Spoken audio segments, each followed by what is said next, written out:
Hi hello and welcome to cricket with Sujith. நம்ம கூட Harish bro இருக்காரு.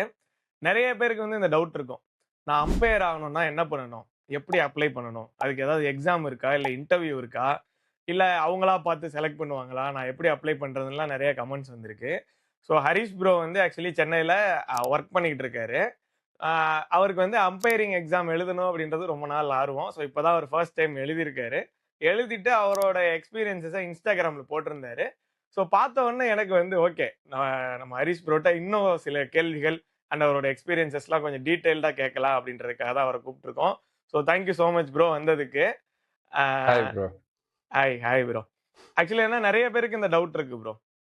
இப்போ இப்போ நமக்கெல்லாம் கொஞ்சம் லேட்டராக தான் தெரிய வந்தது. இப்போ ஸ்கூல் படிக்கிற பசங்களே நிறைய பேர் வந்து எனக்கு கிரிக்கெட்டர் ஆகணும் அப்படின்ற ஒரு ஆஸ்பிரேஷன்ஸ் இருக்க மாதிரி, நான் வந்து அனலிஸ்ட் ஆகணும், எனக்கு வந்து அம்பையர் ஆகணும், எனக்கு வந்து ஸ்போர்ட்ஸ் சைக்காலஜிஸ்ட் ஆகணும், அந்த மாதிரி கிரிக்கெட் அசோசியேட்டடா வேற என்னென்ன ரோல்ஸ் இருக்கோ அதுக்கெல்லாமும் இப்போ கொஞ்சம் நிறைய இன்ட்ரெஸ்டடா இருக்காங்க. ஸோ அப்படி பார்க்கும்போது அம்பையரிங் அப்படின்றது நிறைய பேரோட ஆஸ்பிரேஷன்ஸா இருக்கு. அதை வந்து எப்படி அப்ளை பண்றது, எப்படி எழுதணும், எப்படி ப்ரிப்பேர் பண்ணணும் அப்படின்ற ஐடியா நிறைய பேருக்கு கிடையாது. ஸோ நீங்க ஃபர்ஸ்ட் சொல்லுங்க, உங்களுக்கு வந்து இந்த அம்பையரிங் மேல எவ்வளவு ஆர்வம் இருந்தது, இந்த டிஎன்சியோட அம்பையரிங் எக்ஸாம் பத்தி உங்களுக்கு அந்த நோட்டிபிகேஷனோ இல்ல அந்த தகவலோ தெரிய வந்தது எப்படி அப்படின்ற உங்க எக்ஸ்பீரியன்ஸ் சொல்லுங்க. Sure bro. So thank you first of all. And எனக்கு எப்படி இந்த ஃபர்ஸ்ட் ஆஃப் ஆல் ஆக்சுவலி எனக்கு இந்த இன்ட்ரெஸ்ட் இருந்துச்சுன்னு கேட்டிங்கன்னா, நானும் சின்ன வயசுலேருந்து ப்ரொஃபஷனல் கிரிக்கெட்டர் தான். அண்ட் இந்த மீன்வைல் என்னால் அதை ரொம்ப கண்டினியூ பண்ண முடியாததுனால எனக்கு அந்த கேம் ரெஸ்யூம் பண்ண முடியல. பட் இருந்தாலும் எனக்கு ஏதாச்சும் நீங்கள் சொன்ன மாதிரி அந்த 22 இயர்ஸில் எனக்கு இருந்துக்கிட்டே இருக்கணுன்றது மட்டும் எனக்கு கனவாகவே இருந்துச்சு. அதனால லைக் இது மென்ஷன் நானும் இந்த ஸ்போர்ட்ஸ் அனலிஸ்ட் அந்த மாதிரி நிறைய இது பார்த்துக்கிட்டு இருந்தேன். அதில் ஒன்று இந்த டிஎன்சி அம்பையர் எக்ஸாமினேஷன்ஸ் பத்தி எனக்கு ஆக்சுவலி முன்னாடி ஒரு பிரீஃபா ஒரு ஐடியா இருந்துச்சு. ஆனா ஃபுல்லா தெரிஞ்சது இல்லை. ஸோ நானும் வந்துட்டு எல்லாரையும் மாதிரி நான் வெயிட் பண்ணிட்டு தான் இருந்தேன், எப்போ இந்த எக்ஸாமினேஷன் வரும் அப்படின்னு சொல்லிட்டு எக்ஸைட்டடா. பட் அன்பார்ச்சுனேட்லி அதுக்கான அது இயர்லி ஒன்ஸ் நடக்கிற மாதிரியான ஒரு நோட்டிபிகேஷன் எதுவும் வந்ததில்லை. இல்ல நிறைய பேருக்கு ஆக்சுவலி இந்த ஐடியா தான் இருக்கு. நானுமே என்ன நினைச்சேன்னா, ஓகே இந்த வருஷம் இப்போ முடிஞ்சிருச்சு போல, அடுத்த வருஷம் வரும் அப்படின்னு நினைச்சேன். பட் கேட்டப்பதான் சொன்னாங்க, அந்த மாதிரி ஒரு டைம் 6 மாசத்துக்கு ஒரு தடவை 1 இயருக்கு ஒரு தடவைன்னு வராது, டிமாண்ட் இருக்கு அப்படின்னா அம்பையரிங் எக்ஸாம்ஸ் நடக்கும் அப்படின்னு சொன்னாங்க. ஸோ உங்களுக்கு அந்த இன்ஃபர்மேஷன் எப்படி இருந்தது ஃபர்ஸ்ட் கேட்கறப்ப? ஆமா ப்ரோ, எனக்கும் புதுசா தான் இருந்துச்சு. ஏன்னா இப்போ இயர்லி ஒன்ஸ் வரும் அப்படின்னா ப்ரிப்பேர்டா இருந்துக்கலாம். அண்ட் நான் லாஸ்ட் டைம் இது நடந்த இயர் பார்க்கும்போது இஃப் ஐம் நாட் ராங் 2024 நினைக்கிறேன். ஸோ ஓகே 2 இயர்ஸ் ஆச்சு. அதுக்கப்புறம் நான் 2025க்கு ரெடியா இருந்தேன். எனக்கு எந்த ஒரு இதுவும் கிடைக்கல. அதனால நான் ரெகுலரா டிஎன்சிஏயோட ஆப் இன்ஸ்டால் பண்ணிவிட்டு, அதுக்கப்புறம் அவங்களோட இன்ஸ்டாகிராம் ப்ரொஃபைல்ஸ், சோஷியல் மீடியா ப்ரொஃபைல்ஸ்லாம் வந்துட்டு ரெகுலரா மட்டும் ஃபாலோ பண்ணிட்டே இருந்தேன். என்ன அவங்க ஆக்சுவலி ஏன்னா அதுல என்ன இப்போ அம்பையர் எக்ஸாமினேஷன்ஸ்க்குலாம் ஏதாச்சும் வருதுன்னா எல்லாமே ஆப்ல வரும் அப்படின்றது மட்டும் நான் தெரிஞ்சுக்கிட்டேன் யூடியூப்ல. அண்ட் அவங்க ஒன் டைம் அம்பையர் எக்ஸாமினேஷனுக்கான ஒரு விண்டோ மாதிரி ஓபன் பண்ணாங்க. இந்த மாதிரி இங்க இருக்கிற எல்லாருக்கும் டிஸ்ட்ரிக்ட்ல இருக்கிறவங்களுக்கு ஒரு டைமுக்குள்ள நம்ம will have to update with இந்த லாஸ்ட் டே அப்படின்ற மாதிரி சொல்லிட்டாங்க. ஸோ ஆக்சுவலி அவங்க பண்ணும்போது நிறைய எக்ஸாம்ஸ்க்கு ஓப்பன் பண்ணாங்க bro, not only for TNC umpires, இது ஸ்கோரர்ஸ்க்கான இதுவும் ஓப்பன் பண்ணாங்க. ஸோ யார் யாரெல்லாம் எந்தெந்த அவங்களுக்கு ஸ்ட்ரீம்ல போகணுன்ற ஒரு இன்ட்ரெஸ்ட் இருக்கோ அதுக்கேற்ற மாதிரி நம்ம போகலாம். இதுக்கு வந்துட்டு ஆக்சுவலி ஏஜ் குரூப் இருந்துச்சு, ஃப்ரம் 21 to 45 ஏஜ் குரூப். நம்ம அந்த மாதிரி இருந்தா அப்ளை பண்ணலாம், யார் யாருனாலும் ட்ரை பண்ணலாம் அப்படின்ட்டுலாம் இல்லை. ஜஸ்ட் நம்மளோட அந்த டிஸ்ட்ரிக்ட் கிரிக்கெட் அசோசியேஷன் கிட்ட நம்ம இனிஷியலி அவங்க கிட்ட மூலியமா போயிட்டு ரிஜிஸ்டர் பண்ணணும்ன்றது மட்டும்தான் ஒரு இன்ஃபார்மா இருந்துச்சு. அதாவது இப்ப ஆன்லைன்ல நம்மளால அப்ளை பண்ண முடியாது, டைரக்டா டிஸ்ட்ரிக்ட் அசோசியேஷன்ல போய் நம்ம பேசணும், அந்த ஃபார்ம் கொடுப்பாங்களா அங்க? ஆமா ப்ரோ, ஆக்சுவலி அவங்க வந்துட்டு டிஎன்சி அப்ளிகேஷன்லயே umpire examination and scorers examination இவங்களுக்கு செப்பரேட்டா ஃபார்ம் ஆக்சுவலி ஆன்லைன்ல விட்டுட்டாங்க. ஓகே, வெப்சைட்ல இருக்கு. நான் ஒரு பிடிஎஃப் மாதிரி நம்ம அதை போயிட்டு பிசிக்கல் காப்பி மெயில் அந்த இந்த பிரிண்ட் அவுட் எடுத்து நம்மளோட ஒரு போட்டோ ஸ்டாம்ப் மாதிரி ஒட்டிட்டு பேசிக் டீடைல்ஸ் இருந்துச்சு, எங்க இருந்து வரோம் என்ன ஏதுன்னு ஃபில் பண்ணிட்டோம்னா நம்ம டிஸ்ட்ரிக்ட் கிரிக்கெட் அசோசியேஷனை ஃபைன் பண்ணி, என்னோட செங்கல்பட்டு டிஸ்ட்ரிக்ட்ன்றதுனால இந்த சுமங்கலி கிரிக்கெட் கிரவுண்ட் இந்த சந்தோஷ்புரம் அந்த சைட்ல நான் போய் விசாரிச்சேன். அப்போ வந்துட்டு எனக்கு இந்த ரெஜிஸ்ட்ரேஷனுக்கு மட்டும் 1180 rupees ஆச்சு. ஓகே, அது அபிஷியலா கட்ட வேண்டிய ஃபீஸ் தான். ஆமா ப்ரோ, ஆமா. சோ அவ்வளவுதான் ஆச்சு. உங்களோட ஆதார் கார்டு அட்ரஸ் எதுல இருக்கோ அதுதான் உங்களோட டிஸ்ட்ரிக்ட், அப்படி ஏதாவது proof check? Exactly bro, exactly bro. Like நான் வந்து இந்த டிஸ்ட்ரிக்ட்ல இருக்கணும். ஏன்னா இப்போ செங்கல்பட்டு இப்போ ஒரு 3 டிஸ்ட்ரிக்ட் எடுத்துக்கிட்டாங்க, செங்கல்பட்டு அதுக்கப்புறம் இன்னொரு 2 டிஸ்ட்ரிக்ட் எடுத்துட்டு இந்த 3ல இருக்கிறவங்களுக்கு இன்னைக்கு எக்ஸாமினேஷன் அப்படின்னு சொல்லிட்டு அவங்க நோட்டிபிகேஷன் விட்டாங்க. ஆனா இந்த Okay. எல்லா நோட்டிபிகேஷனும் அவங்க வந்து நமக்கு டைம்லி மேனர்ல அப்டேட் பண்ணிட்டு இருந்தாங்க. நமக்கு ஒரே நாள்ல வந்துட்டு உங்களுக்கு எல்லாமே வந்துடும் அப்படின்னு அவங்க சொல்லல. Wait Okay. பண்ணுங்க. அவங்க ஆக்சுவலி நான் ரெஜிஸ்டர் பண்ணி பே பண்ணிட்டதுக்கு அப்புறம் எனக்கு அதுல இருந்து ஒரு மேபி ஒரு 1 வீக் டைம்ல ஒரு Okay. வாட்ஸ்அப் குரூப்ல ஆட் பண்ணிட்டாங்க. Oh, TNCA super. Umpire group. நான் போயிட்டு பே பண்ணிட்டதுக்கு உடனேவே எனக்கு அந்த laws of cricket, MCC laws of கிரிக்கெட்டோட பிடிஎஃப் அனுப்பிட்டாங்க. Okay. அனுப்பி இதுதான்ப்பா தம்பி நீ படிக்கணும், இதை நீ படிச்சா போறோம், உனக்கு இதுல இருந்து என்ன ஐடியாவுமே வரும் அப்படின்னு சொல்லிட்டாங்க. And Okay, super. ஒரு விஷயம் கிளியரா சொல்லிட்டாங்க ப்ரோ. ஐ மீன் இதை ஃபர்ஸ்ட் டைமா எழுதுற எனக்கு நீங்க வந்து என்ன பண்ணணும்னா, அவர் ரொம்பலாம் யோசிக்க கூடாது. உங்களுக்கு தேர் நம்ம பாக்குற கிரிக்கெட் வேற, லா வந்து வேற. நம்ம லால என்ன இருக்கோ அதுதான் எழுதணும். நம்ம Okay. அண்டர்ஸ்டாண்ட் பண்ண இது எழுதக்கூடாது. லா Okay. எழுதணும் அப்படின்ற மாதிரி சொல்லிட்டாங்க. Okay. அதுக்கப்புறம் புரியுது. அதாவது ஒரு உதாரணத்துக்கு இப்ப மேன் கேட் அவுட் எல்லாம் பண்ணக்கூடாதுங்க, அது ஸ்பிரிட் ஆஃப் கிரிக்கெட்டுக்கு அகைன்ஸ்ட்னு எழுதக்கூடாது. ரூல்ல என்ன இருக்கோ அதான் எழுதணும். ரூல்ல எக்ஸாக்ட்லி ப்ரோ. ரூல்ல என்ன கொடுத்திருக்காங்களோ நம்ம அதுக்கேத்த மாதிரி எழுதணும். So Okay. இது எனக்கு ஆக்சுவலி ஒரு ஃபர்ஸ்ட் டைம் நியூவா இருந்துச்சு. நான் என்ன Super, நினைச்சுக்கிட்டேன், நான் சின்ன வயசுல கிரிக்கெட் பாக்குறேன், எனக்கு என்ன தெரியாதா அப்படின்னு கொஞ்சம் ஒரு ஐடியா இருந்தா, அங்க லா படிக்கும்போது என்னடா எனக்கு தெரியாதுதான் அப்படின்ற மாதிரி தான் இருந்துச்சு. Correct. ஸோ அது நியூ. அண்ட் இந்த லா படிச்சுட்டு எழுதும்போது நான் நினைச்சேன் எக்ஸாம்ல அப்பியர் ஆகும்போது எம்சிக்யூஸ் எல்லாம் இருக்கும். சரி, மேபி நம்ம வந்துட்டு இப்போ ஒரு ஒண்ணு தப்பானா பரவாயில்ல, மேபி ஃப்ளூக்ல போட்டு எழுதிடலாம், பாஸ் ஆயிடலாம் அப்படின்னு பார்த்தா ஆமா, இதான் என்னோட அடுத்த கேள்வியா இருக்குன்னு நினைச்சு. ஏன்னா எக்ஸாம் இந்த மாதிரினாலே மோஸ்ட்லி காம்படிட்டிவ் எக்ஸாம்னா இப்ப எம்சிக்யூஸ் தான், அதுவும் கம்ப்யூட்டரைஸ்டா தான் இப்ப வருது. சோ என்ன மோட் ஆஃப் உங்களுக்கு நடந்தது அப்படின்றத கேட்கணும்னு தெரிஞ்சுக்கணும்னு ஆசைப்பட்டேன். சோ எம்சிக்யூ கிடையாது, இல்ல சுஜித் ப்ரோ, கம்ப்யூட்டரும் கிடையாது, கிடையாது ப்ரோ. Paper pen. ஆமா, இது ஓல்ட் ட்ரெடிஷனல் வே அப்படிதான் இருக்கு. ஓகே, क्वेश्चंस எப்படி இருந்ததுன்னு சொல்லுங்க. அந்த அதாவது எவ்வளவு மார்க்ஸ் எப்படி டிவைட் பண்ணிருந்தாங்க? நமக்கு வந்துட்டு क्वेश्चंस எப்படி இருந்துச்சுன்னா 3 செக்ஷன்ஸா பிரிச்சுட்டாங்க. Part ABC each like from 1 மார்க்ல இருந்து 2 மார்க், அதுக்கப்புறமா 50 மார்க் அப்படிதான் இருந்துச்சு ஏபிசி. ஓகே. சோ இது எல்லாமே from the very beginning answer ஃபுல்லா கேட்டாங்க. நம்ம பிரீஃபா லாவை பத்தி எழுதணும் கொஞ்சம். ஓகே. நீங்க ஆக்சுவலி ஒரு சினாரியோ கொடுத்துட்டு நீங்க யூடியூப்ல நீங்க எல்லாமே வீடியோஸ் போடுற மாதிரி தான். நம்ம கிரீஸ்குள்ள இருக்கோம், நோ பால் வருது, இது வந்து அவுட் இல்லையா, நம்ம லாவை வச்சு ரிலேட்டடா பேசி நம்ம அப்படியே எழுதணும், இன்டர்பிரட் பண்ணி எல்லா क्वेश्चंसமே அப்படிதான் இருந்ததா ஆக்சுவலி? ஆமா ப்ரோ. சோ ஒரு சினாரியோ கொடுத்து இருந்துச்சு. அதுக்கப்புறம் இப்ப இன்னொரு எக்ஸாம்பிளுக்குன்னா, இப்ப பிளேயர் வந்து ஒரு 11:15க்கு ட்ரிங்க்ஸ் பிரேக் எடுக்கிறோம். அதுக்கப்புறமா ஒரு பிளேயருக்கு வந்து அவரு ட்ரிங்க்ஸ் பிரேக் எடுக்கிறதுக்கு முன்னாடி ஃபீல்டுக்குள்ள இல்ல, இப்போ அவர் திரும்பி உள்ள வரும்போது பெனால்டி டைம் சர்வ் பண்றது எவ்வளவு மினிட்ஸ் சர்வ் பண்ணுவாரு, இந்த மாதிரி எல்லாம் கால்குலேட்டர் எல்லாம் நம்ம எடுத்துட்டு போலாம்னு மட்டும் சொல்லியிருந்தாங்க. ஏன்னா இந்த மாதிரி கால்குலேஷன் கைண்ட் ஆஃப் திங்ஸ்க்கு நமக்கு வேணும் அப்படின்னு சொல்லியிருந்தாங்க. இது நியூவா இருந்துச்சு ப்ரோ. Super super. இப்போ மார்க்ஸ் ப்ரோ எல்லா क्वेश्चंसக்குமே ஒரே மார்க்ஸா இல்ல ஒரு சில क्वेश्चंसக்கு அதிக வெயிட்டேஜ் கொடுக்கப்பட்டதா, எப்படி இருந்தது?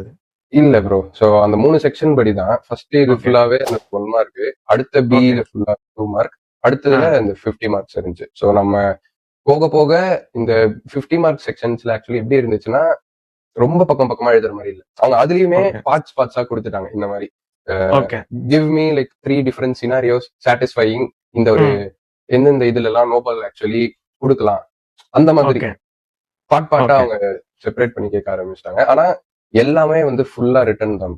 எங்கேயும் எம்சிக்யூஸ் இல்ல. நம்ம 3 hours examination time from the very first minute last இது வரைக்கும் நம்ம எழுதுறது. அதுக்கப்புறம் இந்த பிட்ச் டயக்ராம் வரையறது, சென்டிமீட்டர்ஸ் அந்த மெஷர்மெண்ட்ஸோட இப்படிலாம் தான் சொல்லிட்டு இருந்தது. வரையலாம் செய்யணுமா? ஆமா ப்ரோ. ஓகே. சோ வந்து to make it clear again சொல்லிடலாம், இந்த நோட்டிபிகேஷன்ஸ்லாம் வந்து டிஎன்சியோட அப்ளிகேஷன்ஸ் இல்ல அவங்களோட வெப்சைட்ஸ்ல போடுவாங்க. நம்ம கிரிக்கானந்தா அந்த மாதிரி நிறைய பேரும் அந்த மாதிரி அப்டேட்ஸ் கொடுக்குறாங்க. சோ அவங்கள பார்த்து எப்படி ஃபில் பண்ணணும்ன்றதும் நம்ம பண்ணிட்டு ஃபார்ம் எடுத்துட்டு டிஸ்ட்ரிக்ட் அசோசியேஷன்ல போய் ரிட்டர்ன்ல அந்த ஃபார்மை பிரிண்ட் அவுட் பண்ணி ரிட்டர்ன்ல எழுதி கொடுத்து ஃபீஸும் அங்கேயே பே பண்ணிட்டா ஒரு குரூப்ல ஆட் பண்ணி அவங்க வந்து வாட்ஸ்அப்ல அந்த மெட்டீரியல் அனுப்புவாங்க, அந்த எம்சிசியோடலாம். அதை ஃபுல்லா படிச்சுட்டு போயிட்டு உங்களுக்கு வந்து 3 hours exam, paper pen exam 3 hours இருக்கும். அதுல பாஸ் ஆயிட்டோம் அப்படின்னா அதுக்கு அடுத்த கட்ட எக்ஸாமுக்கு அவங்களே கூப்பிடுவாங்களா ஆக்சுவலி? ஆமா ப்ரோ. சோ அங்க வந்துட்டு நான் என்ன கேட்டு தெரிஞ்சுக்கிட்டேன்னா, எனக்கு இருந்த ஃபேக்கல்டி என்னோட எக்ஸாமினேஷன் ரூம்ல எனக்கு கண்டக்ட் பண்ணவர்கிட்ட எல்லாருமே டிஎன்சிஏ அவங்க அங்க இருந்தவங்க தான் இருந்தாங்க, ஃபேக்கல்டிஸ் தான். அவருக்கு என்ன ரிசல்ட்ஸ் ஆக்சுவலி டிபெண்ட்ஸ் பா, இப்பதான் வரும்னு சொல்ல முடியாது, மேபி உங்களுக்கு 15 days தோராயமா ஆகலாம், பேப்பர் திருத்துறத பொறுத்து தான். நீங்க வெயிட் ஓகே பண்ணுங்க. எதா இருந்தாலும் இமெயில் வரும். அப்படி இல்லைன்னா உங்களுக்கு கிடைக்கல அப்படின்ற மாதிரி இமெயில் மட்டும் செக் பண்ணுங்க. அது ஓகே பேப்பர் திருத்த டைம் ஆகும். எங்களால சொல்ல முடியாது இப்போதைக்கு எக்ஸாக்டா அப்படி சொல்லிட்டாங்க. ஓகே. ஒருவேளை நீங்க அதுல பாஸ் ஆயிட்டீங்கன்னு உங்களுக்கு மெயில் வந்தா அதுக்கு அடுத்து என்ன மோட் ஆஃப் எக்ஸாம் இருக்கும்? ஸோ அடுத்தது வந்துட்டு இந்த நிறைய இதுக்கு முன்னாடி யூடியூப் வீடியோஸ் சும்மா சர்ச் பண்ணி பார்த்து பிளஸ் பெரிய பேர் ஆகுற பீப்புளோட ஒப்பீனியன்ஸ் கேட்டு தெரிஞ்சுக்கிட்டதுல அடுத்தது ஆ. வைவா இருக்கும். வீடியோஸ் ஓகே தான் நமக்கு வந்துட்டு ஃபேக்கல்டிஸ் வந்து ப்ளே பண்ணுவாங்க. அந்த ஓகே வீடியோவை பார்த்து நம்ம உடனே உடனே ஒரு குறிப்பிட்ட டைம்ல ஆன்சர் பண்ணும். இது வந்து என்ன டிசிஷனா இப்போ நானா ஓகே. இருக்கேன் எடுப்பேன் அந்த ம் மாதிரி இருக்கும். பிளஸ் கொஸ்டின்ஸும் நம்ம ஆன்சர் பண்ற மாதிரி இருக்கும் சொல்லிக்கலாம். ஓகே. ஸோ ரிட்டன் எக்ஸாம்க்கு அப்புறம் வைவா இருக்கும். அதுக்கப்புறமா தான் நமக்கு மேபி ம் தெரிய கம்ப்ளீட் வரும். ரிசல்ட் வரும். ஓகே ஆமா. So இப்போதைக்கு ஓகே எனக்கு இருக்கிற ஐடியா வந்து இதுல ம். ஓகே ஓகே ப்ரோ, புரியுது. எவ்வளவு பேர் ப்ரோ வந்திருப்பாங்க நீங்க எழுதுனப்ப? நான் எழுதின சென்டர்ல 400 பீப்புள் இருந்தாங்க ப்ரோ அரௌண்ட். நிறைய ஓகே. பேர். அது வந்து அம்பையர் எக்ஸாம், ஸ்கோரர் அப்படி மிக்ஸ்டாவா இல்ல அம்பையர் எக்ஸாம்க்கு மட்டுமே? இல்ல ப்ரோ, இப்போதைக்கு இந்த டிஎன்சிஏ எக்ஸாமினேஷனுக்கு இந்த ஒரு 3 டிஸ்ட்ரிக்ட் கலெக்டிவ்லி இன்னைக்கு அந்த மாதிரி அவங்க டிஃப்ரெண்ட் டேட்ஸ்ல டிஸ்ட்ரிக்ட்ஸுக்கு அப்படி அவங்க ஒரு டேட்ஸ் கொடுத்துட்டாங்க. அது ஓகே இது அவங்க ஒரு ஃபார்ம் மாதிரி அனௌன்ஸ் பண்ணிட்டாங்க. இந்த ம் இந்த ரீஜன்ல இருக்கிற பீப்புளுக்கு இந்த டேட்டு ம் இந்த டைம் இது எல்லாமே அவங்க ஆக்சுவலி ஒரு 1.5 வீக் முன்னாடி அவங்க அப்லோட் பண்ண ஆரம்பிச்சிட்டாங்க குரூப்ல. ஓகே அண்ட் ஆல்சோ அவங்க ரொம்பவே ஹெல்ப்ஃபுல்லா இருக்கிற மாதிரி ரெகுலரா கிளாஸஸ் வந்து அவங்க கூகுள் கிளாஸ் ரூம்ல டவுட்ஸ் போட்டு அந்த டவுட் ம் சால்வ் பண்ணாங்க. ஏன்னா ஓ எனக்கு இதுக்கு முன்னாடி ப்ரோ எனக்கு பர்சனலி தெரியல அவங்க இந்த ஓகே மாதிரி டவுட்ஸ் கிளாரிஃபை பண்ற செக்ஷன் இருந்ததான்ட்டு. ஆனா திஸ் ஓகே டைம் ரெகுலரா டவுட்ஸ் கிளாரிஃபை பண்ணி பிளஸ் நான் வந்து டு பி ஆனஸ்ட் லாஸ்ட்ல தான் படிச்சேன். ஓகே அண்ட் நான் படிக்கிறதுக்கு எனக்கு ரொம்ப ஈஸியா இருந்தது எதனாலனா இப்போ நம்ம லாவை வந்து அப்படியே இருக்கிற லாவை டிக்டேட் பண்ணி எக்ஸ்பிளைனும் பண்ணியிருந்தாங்க. இருக்கிற ஒரு 40+ லாஸை ஓகே ஃபேக்கல்டிஸ் எல்லாம் அவங்க ரொம்ப ஈஸியா அவங்க வந்து டிக்டேட் பண்ணி எக்ஸ்பிளைன் பண்ணியிருந்தாங்க. அது ரொம்ப நல்லா இருந்தது. ஓ Plus சூப்பர் கடைசி நாள் ஒரு டவுட் ஷேரிங் செஷனுமே எல்லா ரீஜன்ல இருக்கிற பீப்புளுக்குமே வச்சாங்க. அதுல சூப்பர். இருந்து தான் எனக்கு இன்னும் டேக்அவேஸ் நிறைய இருந்தது. ஓகே. மோட் லாங்குவேஜ் வந்து இங்கிலீஷ்ல தான். இங்கிலீஷ் தமிழ் கம்ஃபர்டபுளா இருக்கிற மாதிரி ஒரு நிறைய ஃபேக்கல்டிஸ் இருந்தாங்க சுஜித். ஆக்சுவலி ஒரு 3-4 இல்ல எழுதுறது எக்ஸாம் எழுதுற லாங்குவேஜ் இங்கிலீஷ்ல தான் எழுதுறது. சுஜித் ப்ரோ. நான் எழுதுனது இங்கிலீஷ்ல தான் எழுதுனேன். ஓகே. வேற ஏதாவது உங்களுக்கு ஆப்ஷன்ஸ் கொடுக்கப்பட்டதா எந்த லாங்குவேஜ்னு? இல்ல எல்லாருக்குமே இங்கிலீஷ் தான்? இல்ல சுஜித் ப்ரோ, நான் வந்து பெருசா லாங்குவேஜுக்கான ஆப்ஷன்ஸ் கொடுக்கப்பட்டு நான் என்கிட்ட யாரும் எதுவுமே சொல்லல. ஓகே ஓகே ஓகே டிஃபால்ட்டா இங்கிலீஷ் தான் ஆக்சுவலி இருந்துச்சு. எல்லாருமே அங்க வந்தவங்க அதுதான் எழுதணும். Okay okay bro.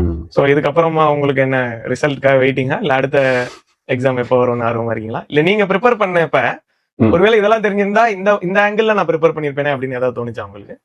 ஆமா ப்ரோ, கண்டிப்பா. when it comes to எனக்கு யாருக்குமே தெரியல. ஆக்சுவலி ஃபேக்கல்டிஸ்மே என்ன சொல்லிட்டாங்கன்னா நம்ம அந்த டவுட் கிளாரிஃபிகேஷன் செக்ஷன்ஸ்ல நம்ம சார் கொஸ்டின் பேப்பர் எப்படி இருக்கும் அப்படின்னு நம்ம கேட்டா அவங்க என்ன சொல்றாங்க, ஸ்டூடெண்ட்ஸ் நீங்க ஐ மீன் தம்பி நீங்க வெறும் லா சம்பந்தப்பட்ட கொஸ்டின்ஸ் கேளுங்க, இந்த பத்தி எக்ஸாமினேஷன்ஸ் எங்களுக்கு தெரியாது, எங்களுக்குமே அப்டேட் லாஸ்ட்ல தான் வரும், சோ அதை பத்தி நம்ம இப்போ பேச வேணாம் அப்படின்றதுல அவங்க கிளியரா இருந்தாங்க.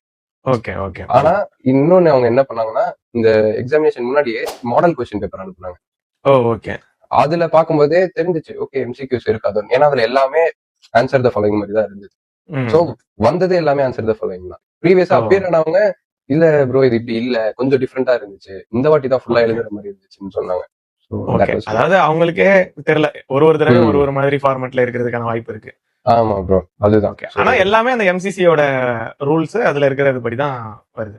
ஆமா ப்ரோ, எதுவுமே அந்த லாவை விட்டு வெளில போற மாதிரி இல்ல. அண்ட் நம்மளுமே எழுதுற எல்லா ஆன்சரையுமே அந்த லாவோட மேட்ச் பண்ணி எழுதுனா இன்னும் உங்களுக்கு மார்க் வந்து பிளஸ் புல்லட் பாயிண்ட்ஸ்ல எழுதுனா இன்னும் உங்களுக்கு ஈஸியா மார்க் வரும் அப்படின்றது ஃபேக்கல்டிஸ் எல்லாமே அவங்க கிளியரா சொல்லிட்டாங்க முன்னாடி. ஓகே. அப்ப நம்ம பாக்குற அம்பையர்ஸ் எல்லாரும் இவ்வளவு ப்ரிப்பேர் பண்ணி இவ்வளவு வைவாலாம் அட்டென்ட் பண்ணி எல்லாம் பண்ணி தான் பேசிக் லெவல் அது இந்த டிஎன்சிஏ இதுல இருக்கிறதுக்கு இப்படிதான். அப்ப ஒரு லெவலும் போக போக இன்னும் டிஃபிகல்ட்டி லெவல்ஸ் அதிகமா இருக்கும். கண்டிப்பா ப்ரோ. ஆக்சுவலி இந்த எக்ஸ்பீரியன்ஸ் பார்க்கும்போது நமக்கு நேர்ல இருந்து பார்க்கும்போது எனக்கு ரொம்ப ஈஸியா ஃபீல் ஆகிடுச்சு. நிறைய வாட்டி கிரிக்கெட் ஆஃப்கோர்ஸ் பார்க்கும்போது இல்ல bad I mean wrong decisions எடுக்கிறாங்கன்னா நம்ம ஈஸியா சொல்லிடுறோம். ஆனா ஒரு லாவை எடுத்து பார்க்கும்போது அதுல எல்லாத்துக்குமான ஆன்சரும் இருக்கு. அம்பையர் மிஸ்கால்குலேஷன்ல இருந்து ரொம்ப நமக்கு வைடரா யோசிக்காத ஒரு இதுல இருந்து எல்லாமே அவங்க ரொம்ப கிளியரா எக்ஸ்பிளைன் பண்ணிருக்காங்க. அத அங்க அவங்க எக்ஸாக்டா லாவை இது பண்ணி கேட்கும்போது நம்ம ஆன்சர் தெரிஞ்சாலும் அந்த எழுதுற ஆன்சர் லா அக்யூரேட்டா இருக்கான்னு நம்ம யோசிச்சு எழுதணும். அதுதான். ஆமா, அதனால அம்பையரிங் பண்றது அப்படின்றது ஒரு பெரிய ஸ்கில்லு. பிசிக்கலியும் பயங்கர ஃபிட்டா இருக்கணும். ரொம்ப நேரம் நிக்கணும், அங்கிட்டு இங்கிட்டு ஓடணும். ஃபுட்பால் அளவுக்கு கஷ்டம் இல்லைனாலும் கிரிக்கெட்டிங்ல அம்பையர் ஒரே இடத்துல நிக்கணும்ன்றது கொஞ்சம் கஷ்டம். அண்ட் ரிஃப்ளெக்ஸும் பயங்கரமா இருக்கணும். பால் ஒரு வேளை அடிக்க வருதுன்னா தப்பிக்கிறதுக்கு இருக்கணும். அண்ட் கான்சென்ட்ரேஷன் ரொம்ப ரொம்ப முக்கியம். ஸோ வந்து ப்ரோ. அதனாலதான் இவ்வளவு லெவல்ஸ் ஆஃப் எக்ஸாம்ஸ் இதெல்லாம் வச்சு போறாங்க. So thank you so much bro. எனக்கே இது இப்ப ரொம்ப நாளா நானுமே வந்து ஆர்வமா எப்படிதான் இதெல்லாம் பண்றாங்க, ஏதோ எக்ஸாம் இருக்கும் உள்ள போகுன்றது தெரியும், பட் இவ்வளவு டீடைல்ஸ் தெரியாது. நான் நிஜமாவே எம்சிக்யூ தான் வைப்பாங்கன்னு தான் நினைச்சிட்டு இருந்தேன். பேப்பர் பென்ல எழுதணும், அதுவும் நம்மளோட இன்டர்பிரிட்டேஷன் அண்ட் லாவை கோரிலேட் பண்ணி எழுதணும். இவ்வளவு அதுக்கப்புறம் வைவா இருக்கு அப்படின்ற இன்ஃபர்மேஷன் எல்லாமே ரொம்ப புதுசா இருந்தது. ஸோ இந்த வீடியோ பார்த்து அட்லீஸ்ட் ஒரு 5 இல்ல ஒரு 10 பேருக்காவது இந்த இந்த இன்ஃபர்மேஷன் வந்து போய் சேர்ந்தது அப்படின்னா ரொம்ப ஹாப்பி. ஸோ அதுல உங்களோட கான்ட்ரிபியூஷனும் மெயினா இருக்கு. நிறைய பேர் கமெண்ட்ஸ்ல போட்டிருந்தாங்க. ஸோ அவங்களுக்காக தான் இந்த வீடியோ. ஸோ இது ஒய்டா ரீச் ஆகுதா இல்லையா அப்படின்றது நமக்கு முக்கியம் கிடையாது. எத்தனை பேர் ரீச் ஆனாலும் அவங்களுக்கு இது ரொம்ப யூஸ்ஃபுல்லா இருந்ததா அப்படின்றதுக்காக தான் இந்த video. So thank you so much again Harish bro. நீங்க பிளேயர்னு சொன்னீங்க, கூடிய சீக்கிரம் சென்னை வந்தப்பறம் சொல்லுங்க, நம்ம வந்து மேட்சும் விளையாடி அதையும் போடுவோம். இதுக்கப்புறம் உங்களோட கான்ட்ரிபியூஷன்ஸ் கொடுத்துட்டே இருங்க. நீங்களும் நிறைய உங்க சைட்ல இருந்து வீடியோஸ் போடுங்க, பார்க்க இன்ட்ரெஸ்டிங்கா இருக்கு. So thank you. உங்களோட இன்ஸ்டாகிராம் ஐடி சொல்லிருங்க, எல்லாரும் ஃபாலோ பண்ண சொல்லிருங்க. Sure bro. என்னோட இன்ஸ்டாகிராம் ஐடி ஹரிஷ் ராகவேந்திரா, அவ்வளவுதான். Okay. And yeah, thank you for giving this opportunity bro. So அதான் நீங்க சொல்ற மாதிரி wider range of people, நமக்கு அதான் இது பிடிச்ச பீப்புள இது போய் சேரும்போது obviously இது ரொம்பவே நல்லா இருக்கும். ஸோ அது உங்க மூலியமா அது இன்னும் போய் இப்போ எனக்கு தெரியுது அப்படின்றப்போ it feels good. So thank you bro. Thank you so much bro. Thank you. Super conversation.